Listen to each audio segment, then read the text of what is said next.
ये बात है ईस्वी 207 से 265 के बीच की, चाइना की। चाइना के सबसे बड़े 3 साम्राज्यों में जंग चल रही थी, वी साम्राज्य, वू साम्राज्य और शू साम्राज्य। शू साम्राज्य के एक जनरल चुकोलियांग किसी वजह से अपनी सेना को एक दूसरे दूर वाले कैंप में भेज देते हैं और खुद मुट्ठी भर सिपाहियों के साथ एक छोटे से राज्य में रुक जाते हैं। कुछ वक्त ऐसे ही गुजर जाता है और उसी दौरान एक अनपेक्षित घटना हो जाती है जिसके लिए कोई भी तैयार नहीं था।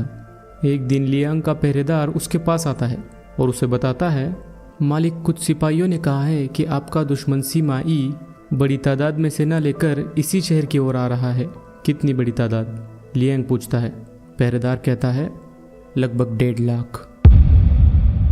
लियांग अपने आप को आशाहीन परिस्थिति में पाता है क्योंकि उसके पास गिन चुन के 100 सिपाही होंगे।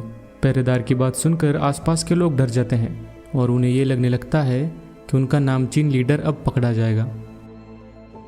लियांग ने उस वक्त अपनी परिस्थितियों को या फिर नसीब को कोसने में वक्त ज़ाया नहीं किया। उसने तुरंत एक निर्णय लिया जिसकी आम दिमाग कभी कल्पना भी नहीं कर सकता। उसने अपने सिपाहियों से कहा, शहर के अपने सारे झंडे नीचे ले लो, मुख्य दरवाज़ा खोल दो और तुम सब कहीं जाकर छुप जाओ। सारे सिपाही एक दूसरे की तरफ अजीब से देखने लगे क्योंकि उनके लिए यह बात हजम करना मुश्किल था। तभी लियांग ने फिर से कहा, मैं जैसा कह रहा हूँ वैसा करो। उसके हुक्म पर सिपाहियों ने वैसा ही किया जैसे लियांग ने उन्हें करने को कहा था। लियांग खुद शहर की जो सबसे बड़ी ऊंची दीवार थी जो कि मुख्य द्वार के सामने थी, उसके ऊपर अपना टाओइस्ट रोब पहने खड़ा हो गया और अपने साथ लाई ल्यूट को बजाकर मंत्र पढ़ने लगा, प्रार्थना करने लगा। कुछ देर बाद सीमाई अपनी सेना के साथ मुख्य द्वार के सामने था। उन्हें अनदेखा कर कर लियांग ने अपना मंत्र जारी रखा। सेना के सबसे आगे खड़ा था सीमाई, जिसने कि दीवार पर खड़े शख्स को यानी कि चुको लियांग को देखते ही पहचान लिया। कुछ देर तक सीमाई वही खड़ा रहा और उसके बाद उसने अपनी सेना को हुक्म दिया, सभी के सभी पीछे हट जाओ अभी। और उसकी पूरी 1.5 लाख लोगों की सेना वापस जाने लग गई। ज़रा लियांग के एग्जाम्पल को फिर से देखते हैं। चुको लियांग एक और नाम से जाना जाता था, द स्लीपिंग ड्रैगन। उसकी रणनीतियाँ तीनों साम्राज्यों में मशहूर थी। एक बार उसके कैंप में दुश्मन की आर्मी का लेफ्टिनेंट आया था और उसने लियांग के सामने ये प्रस्ताव रखा कि वो जानकारी और मदद देगा।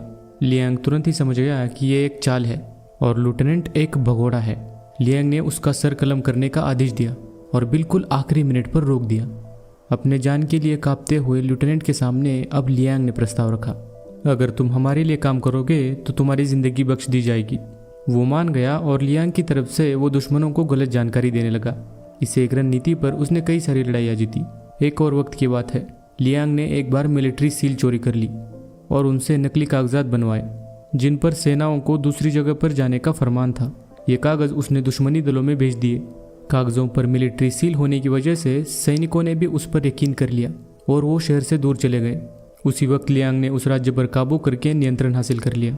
एक बार तो उसने अपने दुश्मन को यकीन दिलाया कि उसका सबसे करीबी जनरल ही गद्दार है और बाद में उस जनरल पर ऐसी परिस्थितियाँ डाली जिस वजह से वो लियांग के साथ आ गया।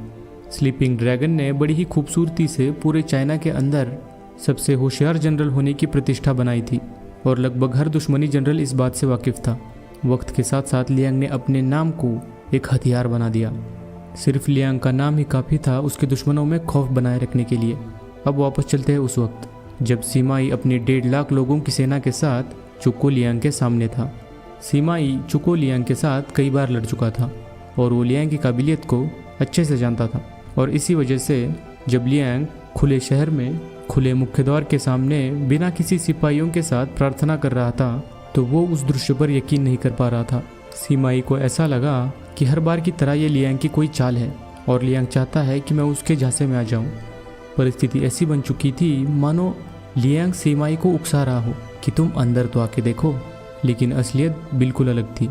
लियांग अकेला था, बिल्कुल अकेला, और इस बार सच में अकेला। लेकिन लियांग की प्रतिष्ठा का डर इतना बड़ा था कि सीमाई अपने 1.5 लाख सिपाहियों के साथ भी अंदर जाने की हिम्मत नहीं कर पाया।